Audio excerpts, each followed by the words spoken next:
in da res od srca želim, da bi milost našega Gospoda Jezusa Kristusa, ljubezen Boga Očeta in občestvo Svetega Duha bila z vami vse.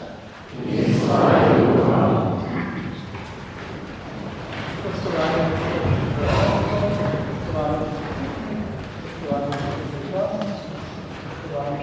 duhovniki, sestre in bratje, zdravljeni v mojem imenu na tej slovesnosti v spomin naših prvih mož in žena iz naše preteklosti. Spominska slovesnost za duhovnika Janeza Hladnika nas spodbuja k premisleku, kaj pomeni duhovnik za slovenski narod. Zaradi vere je duhovnik oblikoval narodno, srčno kulturo, jezik, knjigo, ter spodbujal verne k spravi in sodelovanju. Napadom liberalnih svobodomislecev na vero in cerkev koncem 19. stoletja je v 20. sledilo nasilje komunistov nad cerkvijo kot sovražnikom revolucije številka 1. Do danes se skuša pomen in vloga duhovnika med nami omajati ali zožiti na pogovorno reklo Fajnoštra, Bruca in le zasov. A ta Fajnoštr je Slovencu stal v strani v življenju od rojstva in smrti. Zaradi vere je v predanosti Bogu utrpel z narodom, v preizkušnjah ter delil z njim radosti življenja. Za ceno življenja se duhovniki do konca ostali strpini vodno vojne in revolucije, tudi v taboriščih za tiranskih ideologij.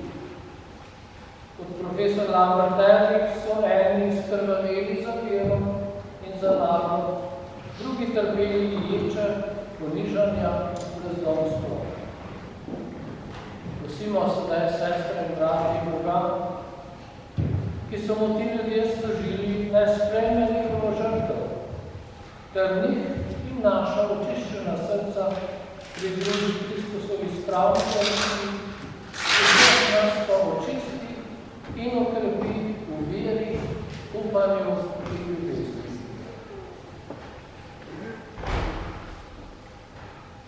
Vsemogočnemu Bogu in nagradi in sestre, priznam, da sem grešil v mislih, besedah in dejanju, mnogo dobrega opustil in slabega storil. Žal mi je, zelo mi je žal, zato prosim Sveto Marijo, Angele in svetnike in tudi vas, prosite zame demokratičnega očinjanja. Usmili se nas vsemogočni Bog, odpusti nam naše grehe in nas privede v večno življenje. Amen.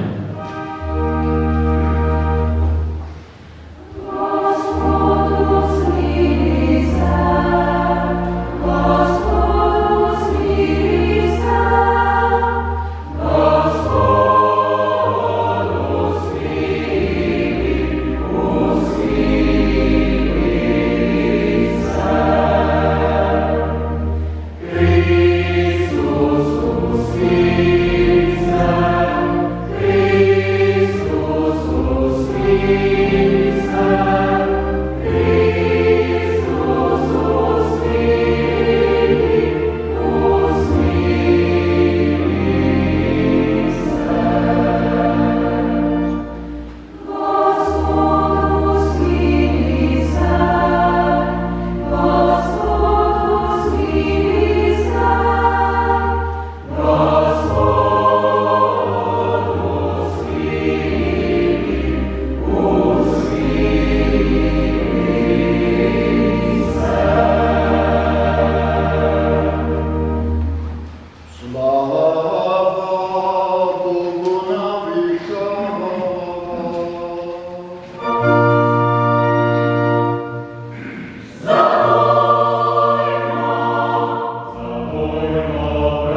svojej previdnosti nikogar ne zapusti, kdo ostane zvest tvojih ljubezni.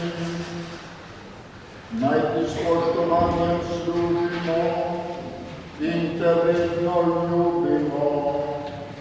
Po našem Gospodu Jezusu Kristusu, tvojem Sinu, ki s teboj v občestvu Svetega Duha živi in kraljuješ vekoma.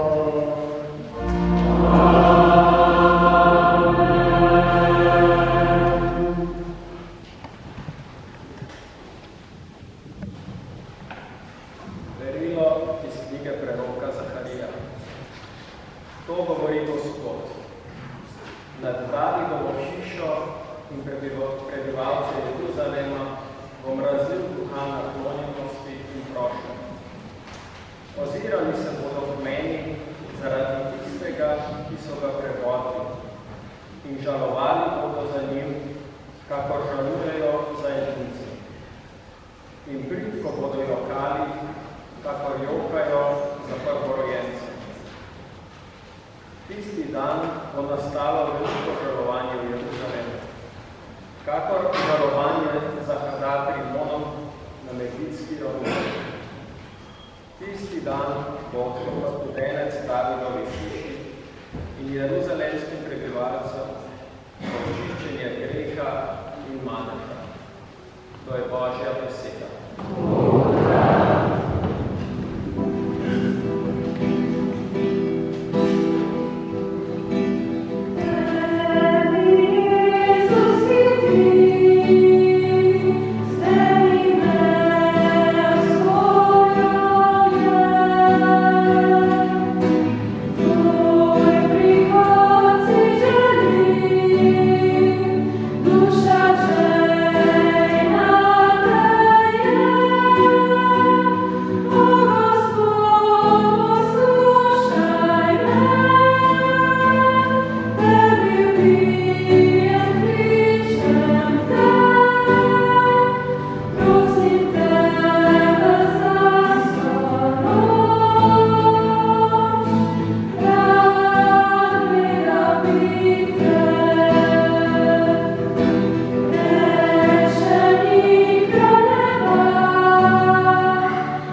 je, kaj pravi ljudje, kdo sem?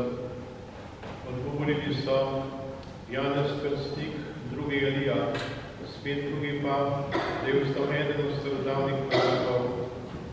Na to jim je rekel, kaj pa vi pravite, kdo sem? Peter je odgovoril, vaši nasiljenec. Strogo je bil prepovedal, da bi o tem z vamo pripovedovali.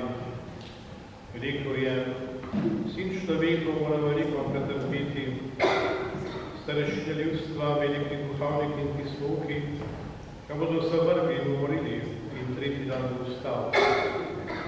Sem pa je rekel, če hoče kdo iti za menoj, naj se odpove sebi in vzame vsak dan svoj križ, ter hodi za menoj. Kdor namreč hoče svoje življenje rešiti, ga bo izgubil. Kdor pa izgubi svoje življenje zaradi mene, ga bo rešil. Poslušali smo Kristusa Evangeliji.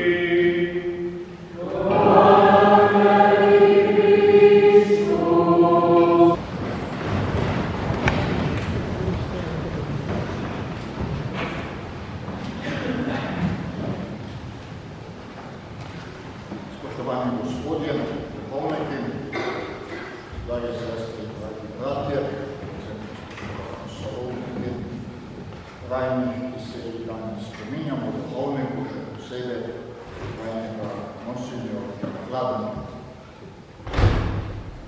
Evangeliji poročajo, da so si ljudje delali o Jezusu različne predstave. Svojimi besedami in dejanji je seveda bil Jezus veliko vprašanje za svoje sodobnike, skoraj še danes. Po eni strani niso mogli spregledati njegove izjemnosti in nenavadnosti, nepričakovanega ravnanja, kar jim je dalo misliti, da bi to utegnil biti tisti obljubljeni Mesija udeleženik, ki so ga tako težko in nestrpno pričakovali. Po drugi strani pa se spet ni pojavil tako, kot so navadno mislili, da se bo. In si predstavljali, kakšen bi moral biti ta njihov Mesija. Da se bo pojavil z veliko zunanjo močjo, ugledom, mogoče v kakem zlagoslavnem sprevodu, kot so to radi delali rimski zavojevalci. Zato razumemo, da to ljudi begal. Je pa pravi ali ni. Zato so tudi med ljudmi krožile razne govorice, razna ugibanja. Jezusu seveda ni bilo toliko do tega, kaj ljudje govorijo, to bi rad vedel, kakšna napovednost. Politike navadno zanima, kaj ljudi mislijo o njih. Jezus ni delal ankete javnega mnenja, kako da bi lahko javno mnenje odločalo o tem, kdo je on. Ravno obratno. Javno mnenje se je o njem motilo, tako takrat, kako danes. Če hočemo vprašati in zvedeti, kdo je Jezus, moramo vprašati njegove učence, se pravi njegove apostole. Zato je šlo Jezusu za njem, za te učence. On bi rad vedel, kaj oni mislijo, kaj oni pravijo, kdo je. Kajti od tega, kako bodo oni njega sprejeli in potem nadaljevali njegovo delo, bo vse odvisno. Apostol je izbral za svoje sodelavce, ki bodo nadaljevali njegovo delo, zato mu je bilo seveda največ do tega, kaj oni pravijo o njem, ali imajo oni pravo predstavo o njegovem poslanstvu. Ali so že zaslutili, da je nekaj posebnega in da bo tudi njegovo delovanje potekalo precej drugače, kako si ga predstavljajo in večina ljudi. To ga je zanimalo, kajti na to jih je hotel pripraviti, zato je vprašal, kaj pa vi pravite, kdo se. To Jezusovo spraševanje učencev se je po pripovedovanju zgodilo v Galileji, ko se je skupaj z svojimi učenci časih podajal proti Jeruzalemu, v tisto osje gnezdo, kjer so ga čakali njegovi zagrizeni sovražniki. Jezus je vedel, da se soočenju z njimi ne more in ne sme izogniti. Predvsem pa se ne sme izogniti usodi trpečega Jahvejevega služabnika, o katerem so govorila stara zaveza, da se ne sme izogniti trpljenju in smrti.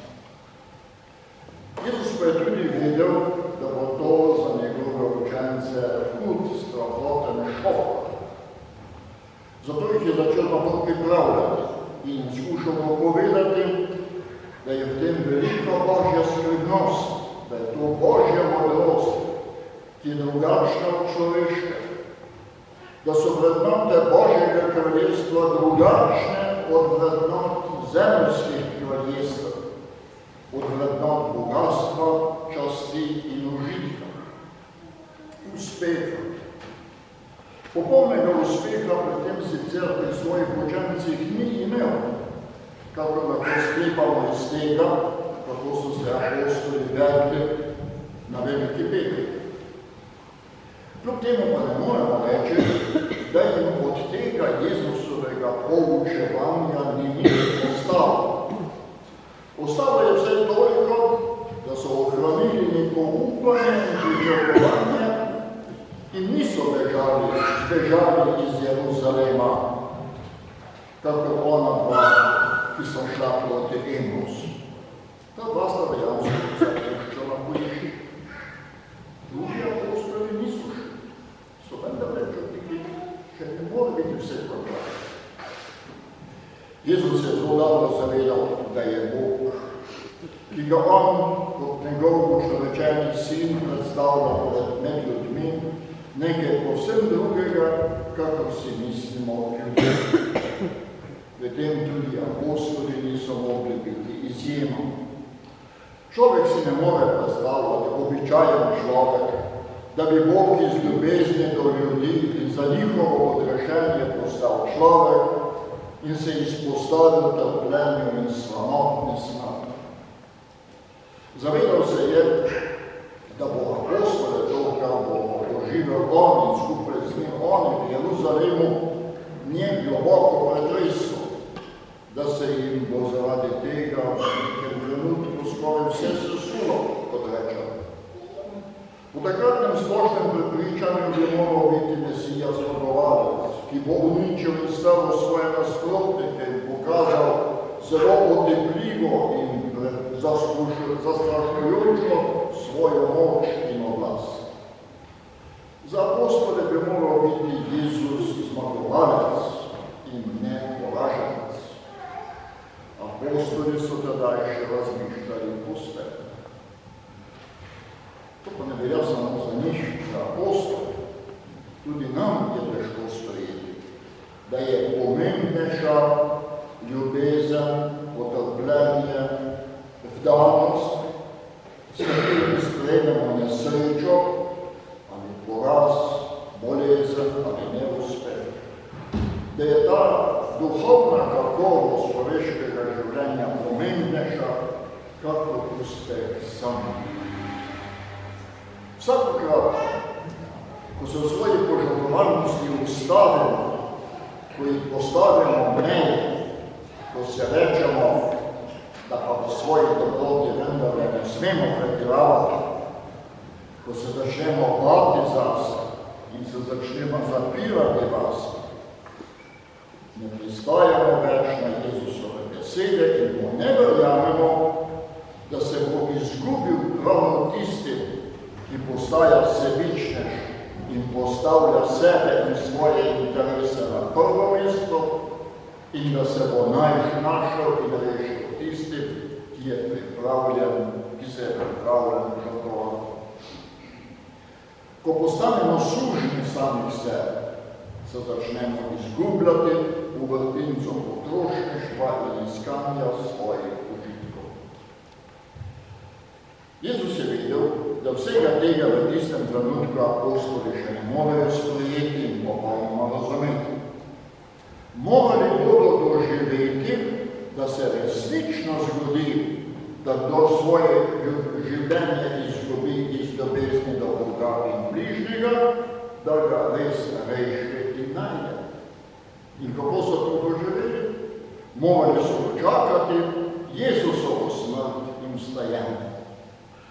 Jezusovo izgubo samega sebe in Jezusovo, kako reče, najdenje sebe na veliko nočno jutro, predvsem pa bodo morali dočakati prihod Svetega Duha, ki jim bo dal vse to razumeti kot globoko, najglobljo Božjo milost. Zato pa jih Jezus najprej povabi, naj mu postanejo zvesti, tudi če še vsega ne razume. Povabi jih, naj vztrajajo na poti z njim in da tudi oni vzamejo vsak dan svoj križ nase, tako kako bo to storimo. In preko njih vabi tudi nas k temu posnemanju njegove ljubezni, le da je nam, ki imamo zaradi vere pred seboj celotno dogajanje Jezusovega trpljenja, smrti in vstajenja in ki smo prejeli Svetega Duha, veliko lažje vse to verovati in sprejeti in vztrajati z Jezusom, kako je to bilo v tistem trenutku samim Jezusovim učencem. So pa nam oni naredili in pripravili pot. Zato nam lahko samo oni dajo tudi pravi odgovor na vprašanje, kdo je Jezus. So pa med Jezusovimi učenci tudi danes ljudje, ki gredo v tej pozabi nase in na svoje interese zelo daleč do konca in se v delu za druge popolnoma izčrpajo in použijejo v svojih gorečih. Velik požrtvovalen človek je takšen in še posebej vsak kristjan, ki ga nagovarja Jezusov zgled in beseda, ki ne živi koristolovsko, temveč v duhu Gregorčičevih stihov, ne samo kar velevamo stan, kar more, to mož je storiti dobro.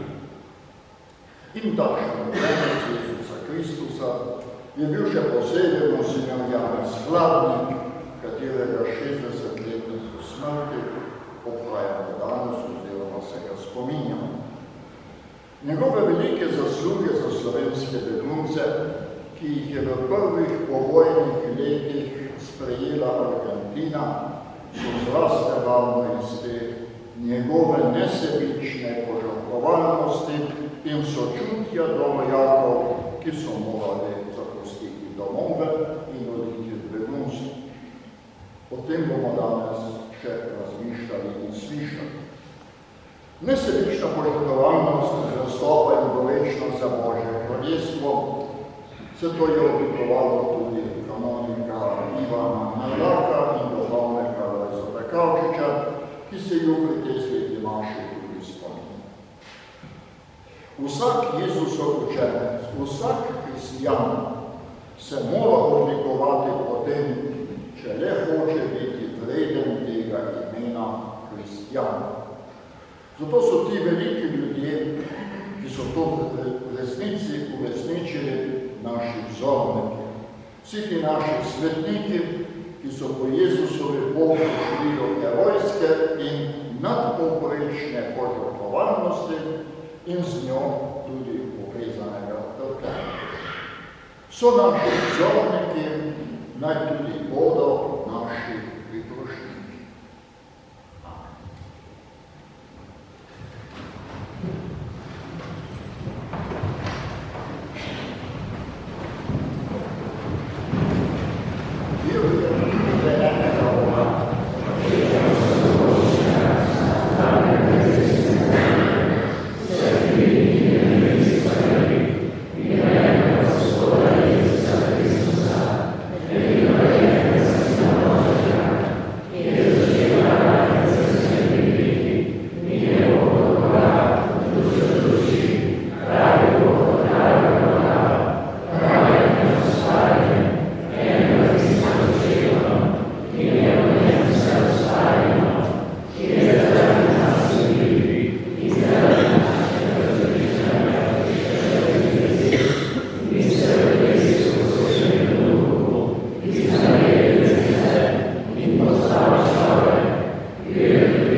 da poslušaš in oslišiš naše prošnje. Gospod Jezus, povabil si nas, ne hodimo za teboj. Prosimo, da naj se odpovemo sebi in vzamemo vsak dan svoj križ, ter gremo za teboj. Prosimo, da različi nas. Gospod Jezus, Peter te spoznal za Božjega vasiljenca. Prosimo te za vse, ki so dobre volje, naj te spoznajo kot svojega rešenika. Prosimo, da različi nas. Gospod Jezus, s krstom si nas napravil za svoje brate in sestre. Pomagaj nam tako živeti, da te bodo naši bližnji po nas spoznali in vzljubili. Prosimo, da različi nas. Gospod Jezus, prerok Zaharija je napovedal studenec v očiščenje greha. Prosimo te za vse, ki so zabredli, naj bo studenc milosti iz svojega prebudenega srca spet najdejo pot v očetu. Prosimo, da različi nas. Gospod Jezus, če smo tvoji, smo po obljubi tudi dediči nebes. Prosimo te za vse, ki umirajo v avtomobilskih in drugih nesrečah, naj dosežejo obljubo večnega življenja. Prosimo, da različi nas.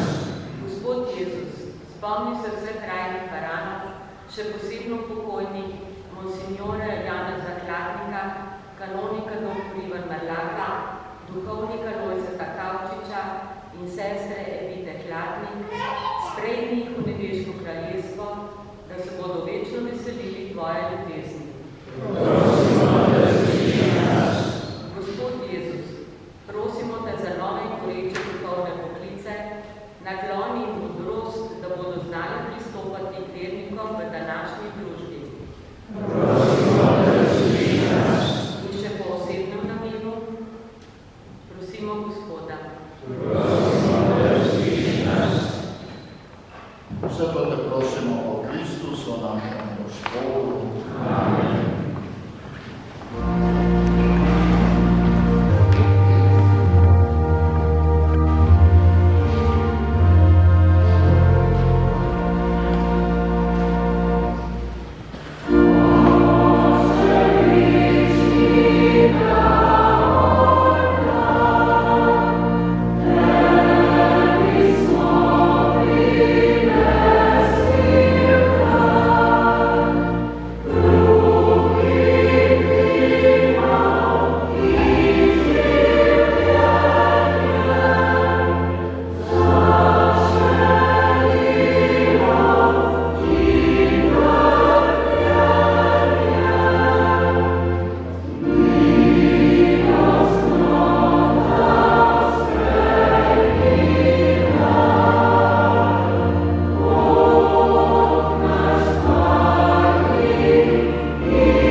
naj nas oslobodi in prenovi, da bo vse naše življenje tebi po volji, po Kristusu našem Gospodu. Amen. Gospod z vami.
zeme v svojo čudovito svetlo Bog, da povsod oznamjamo Tvoja slavna dela. Zato z angeli nad angeli in vsemi nebeškimi zbori pojemo hvalnico Tvojemu veličastvu in nenehno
vzklikamo.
Spomni se, Gospod, svoje cerkve, razširjene po vsem svetu, spopolni ljubezni skupaj z našim papežem Leonom XIV, našim nadškofom Stanislavom in vsemi, ki služijo oltarju. Spomni se na naših krajnih sester in bratov, pokojnih duhovnikov Janeza, Ivana, Alojza in vseh drugih naših sester in bratov, še posebej vseh, ki so umrli v teh zahtevnih vojnih in revolucionarnih časih. Zaspali so upanje na vstajenje vseh ljudi, ki so volili tvoje milosti, daj jim, da bodo gledali tvoje obliče. Prosimo te, usmili se nas vseh, da mu večno življenje skupaj z Božjo Materjo Devico Marijo in njen možem svetim Jožefom, z apostoli in vsemi svetniki, ki so živeli v tvoji ljubezni, da te bomo hvalili in slavili kot tvojim sinu, Jezusu Kristusu. Po Kristusu, in Kristusu, tebi se mogočnemu očitu, v občestvu Svetega Duha, vsa čast in slava, na vse veke vekov.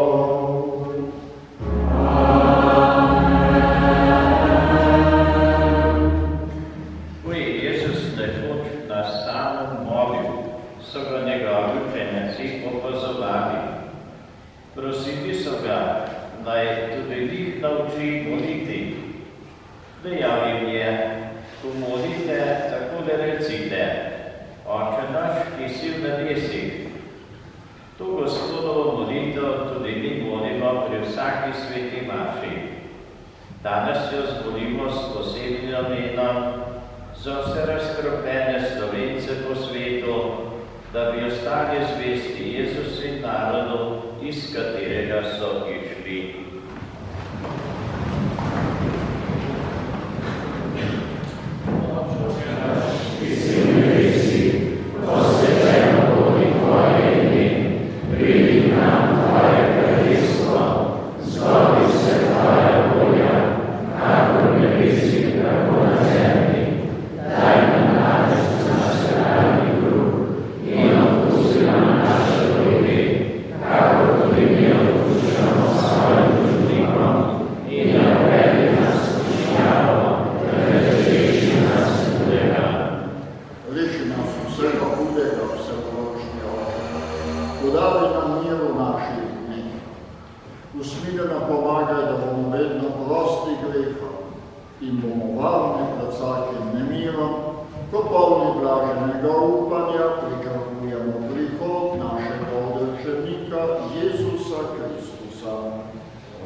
Tako je morda tudi to dejanje težko, ampak tudi pogrešujoče.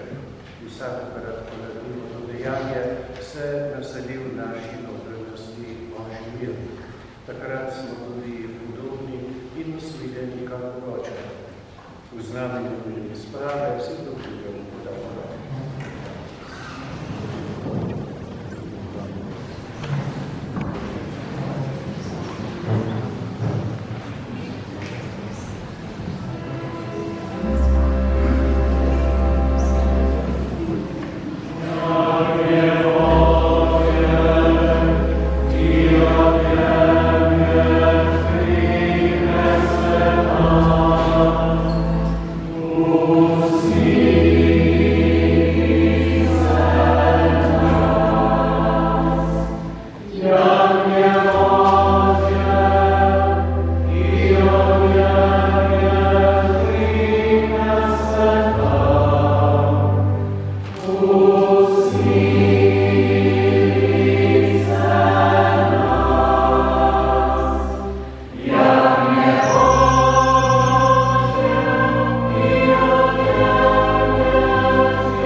Molimo.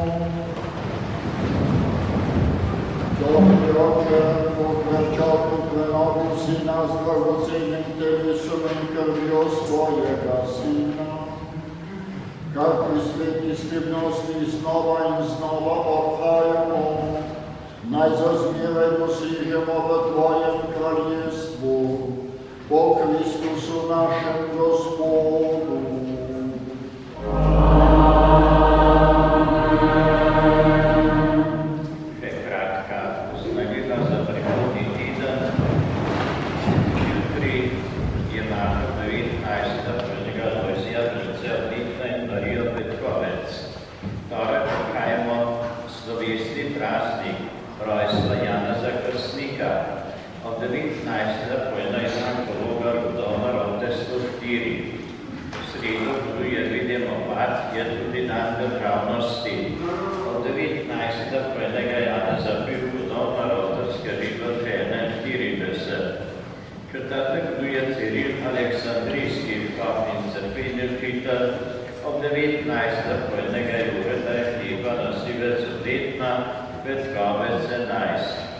Petek je slovesni praznik srca Jezusovega, buduje pa sveta Ema Krška kneginja.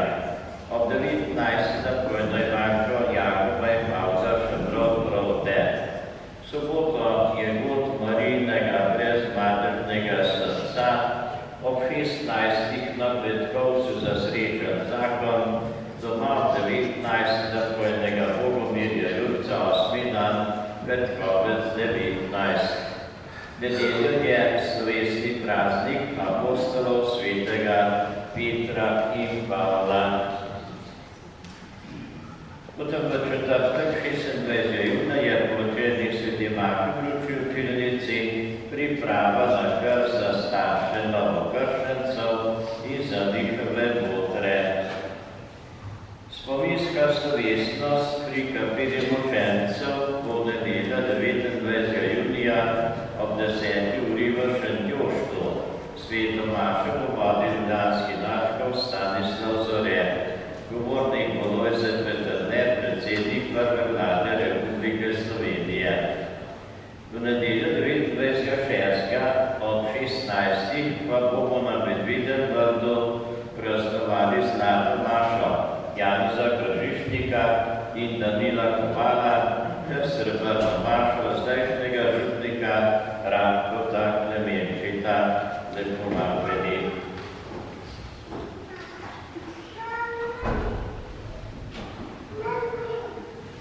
Gospod z vami.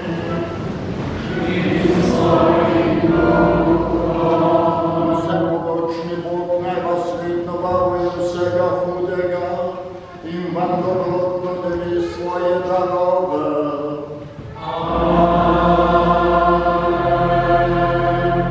Naj odpre vaša srca za Božjo besedo, da jih bomo